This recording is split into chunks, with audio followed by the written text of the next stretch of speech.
Hi, my name is Jerry Zaire. I'm pastor at Carmel Christian Church, and I want to thank Carolyn for inviting me to share with you today and next week as Carolyn and I will be having a question and answer time together on the theme of how we as Christians are to relate with people of other faith traditions. I've been committed to interfaith work over my 30 plus years in the pastorate. And it started when I first became a minister at Augusta Christian Church in 1987. We began the Indianapolis Interfaith Alliance at that point that's now morphed into the Center of Interfaith Cooperation. At that time, the Muslim community had just built their center in Plainfield. I had never met a Muslim. I knew very little about the Jewish tradition really, or the Baha'i. But as we had these leaders together in a couple different meetings, I invited them to come to our house for a meal. And I remember when I called my wife Diane and said, "Guess who's coming to dinner?" And I said, "We have Rabbi Brad Boxman from Indianapolis Hebrew Congregation, Dr. Shahid Attar from the Muslim community, and Hamilton Ness, the president of the Baha'i community." And my wife was going, what should I cook, because some of them are vegetarians, some can only eat certain foods, some don't drink wine. But on that evening when we came together, we all were very cautious because we had met for meetings, but never at somebody's house. And I remember how I didn't even know at that time that Muslims pray 5 times a day. And they have a sunset prayer that they have. And Dr. Attar, as we were gathering together, pulled me aside and asked, could I just go in the corner and have a time of prayer? And I said, "Oh, well, could we pray with you?" And he kind of was pleased at that. I said, "Well, certainly." And so he had his prayer cloth. That is one of the things that in the Muslim tradition they would have. And he took this and he laid it down on the ground like this. And as the men were standing there in a line together, and then the women were in a separate area for the prayer time. Dr. Attar had his face up, looking kind of with his eyes closed. Now, we had at that point a 20-pound cat named Max. Now, Max was walking around kind of seeing what was happening in the living room there. And when Dr. Attar put his prayer rug on the ground, well, Max came right over, and as Dr. Attar was looking up with his eyes closed, Max comes laying on the cloth, rolling over it because it was feeling good. Now I'm a little terrified because I'm like, this could be very sacrilegious, and I don't want to do something, to offend Dr. Attar. And just as he was getting ready to kneel down, luckily, Max moved on. And so we all knelt and had our time of prayer together. So when we go to the meal, then the rabbi says, "Well, I'd like to have a prayer too." And so he gives a prayer. Hamilton Ness says, "Well, I'd like to give a prayer." He does a prayer, and I do a prayer. So by the time all the prayers are done, the food's kind of cold. But in reality, it wasn't about the food anyway. It was about a chance to share with each other our own personal lives. And what I found in that evening was, as we talked about our families and our kids and our hopes for our families, that we had so much more in common with each other than what divided us in our own different faith traditions.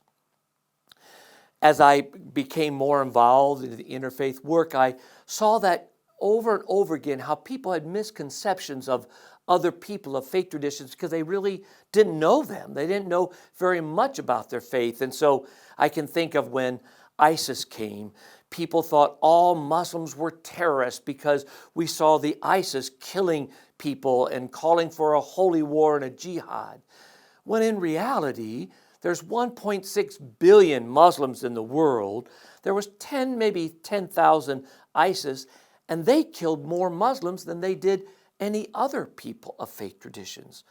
But because of the media and the way it was portrayed, it was easy for people who had never met a Muslim, didn't know anything about the Quran, to think that, Islam was a religion of violence. when in reality, the core teachings of the Quran, that Muhammad, who was a prophet, who brought that message of revelation of God, were the core teachings that Jesus taught, and that was in the Hindu scriptures and Buddhist scriptures. And so what we found was, as people got to understand a little bit about the Muslims and the Quran, they saw how ISIS had taken certain scriptures and manipulated them to justify their actions. Actually, the jihad in the scriptures talk about the inner struggle. Jihad is inner struggle. And the jihad was really about our own personal struggle, where the ISIS took it to call for a holy war against the infidels, because they knew that that would gain a lot of popularity within their group, when in reality, a lot of the people who were following ISIS were just ignorant Muslims who didn't know anything about others and just followed because this person was telling them to do this.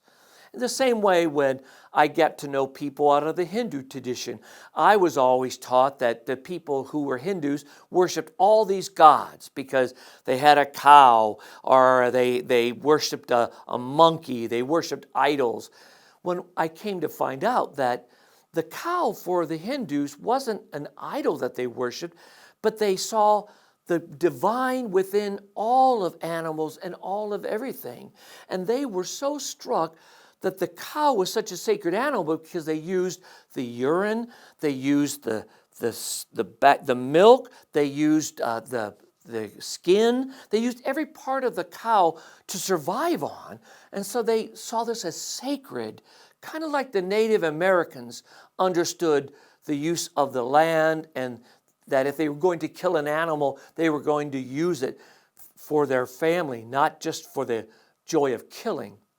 And so when you come to understand in the Hindu tradition that they believe in an ultimate God, Brahman they call it, like we call God or Allah or Jehovah, but that the Brahman, but the worship, if you will, or the using of a cow or a monkey or water or tree are aspects of the divine. And they saw the divine within all of them. Not that they're worshiping idols, but these are manifestations. Kind of like in the Catholic tradition, when people would have icons and they would pray to Mary, or they would pray to St. James. It wasn't that they believed that they were praying to them. They were as an aspect awakening to make a connection with God. So I wanted to share with you an example of how I believe we have so much more in common in our core teachings than what divides us. The Golden Rule is a scripture that is in all of our major religions. And it's interesting because it's worded a little differently, but I want you to hear these scriptures and see the common theme. In Hinduism, these words are, "This is the sum of duty. Do not do to others what would cause pain if done to you." In the Buddhism, "Treat not others in ways that you would find hurtful." In Taoism, "Regard your neighbor's gain as your own gain, and your neighbor's loss as your own loss." In Judaism, "What is hateful to you, do not do to your neighbor." This is the whole Torah. All the rest is commentary. Christianity, "In everything do to others as you would have them do to you, for this is the law and the prophets." In Islam, out of the Quran, which is like their Bible, as our Bible is. In the Quran it says, "Not one of you truly believes until you wish for others what you wish for yourself." Jainism, "One should treat all creatures in the world as one would like to be treated." Sikhism. Now the Sikhs, as we know, you will see somebody who wears a turban. This is somebody who's Sikh. They come out of India, and we have many people now in the United States who come out of the Sikh tradition. These words, "I am a stranger to no one, and no one is a stranger to me. Indeed, I am a friend to all." And finally, the Baha'i. This is the youngest of our faith traditions.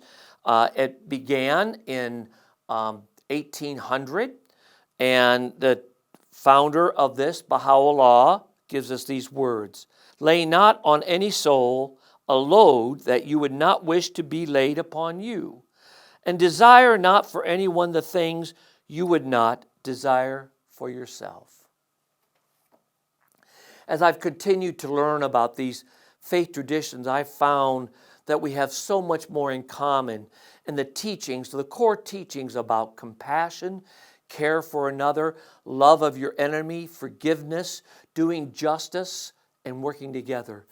And I believe it will be that we can learn how to have understanding and how we can become peacemakers and bring unity to our world when we have a greater understanding of each other and a respect of each other. That doesn't mean that we have to give up our faith tradition. And so we come out of the Christian tradition and we follow Jesus as our point of star. But yet we can gain a better appreciation and a depth and expansion of God as we learn about these other faith traditions. When you worship with them in their ways of worship, or learn about some of their aspects of their ways of prayer or ways of giving and living their life, it has in fact enhanced my faith, and I think it enhances ours. Finally, it is when we can be an advocate for another that we will be able to finally bring peace to our world. When somebody who's from the Jewish tradition remarks that there's anti-Semitic language or people are treating them, people don't listen. But when a person from the Christian tradition or somebody who is of the major religion in our country speaks up for those of a minority or a different voice that doesn't have the same impact, it carries a stronger voice in that way. I remember when there was spray painted the swastikas on the mosque at the Congregation Tel Aphilia, which was the temple in Carmel. Some of you maybe remember this a couple years ago. That happened on a Thursday night. These swastikas that were trying to instore hatred and fear into the Jewish people. On Monday, over the weekend with social media, we spread the word to have a service of unity and solidarity. And there was almost 1,000 people that showed up. In fact, not everybody could get into the temple. But that night, Rabbi Sandro said, these people who tried to instill fear actually have woke up the spirit of kindness and courage.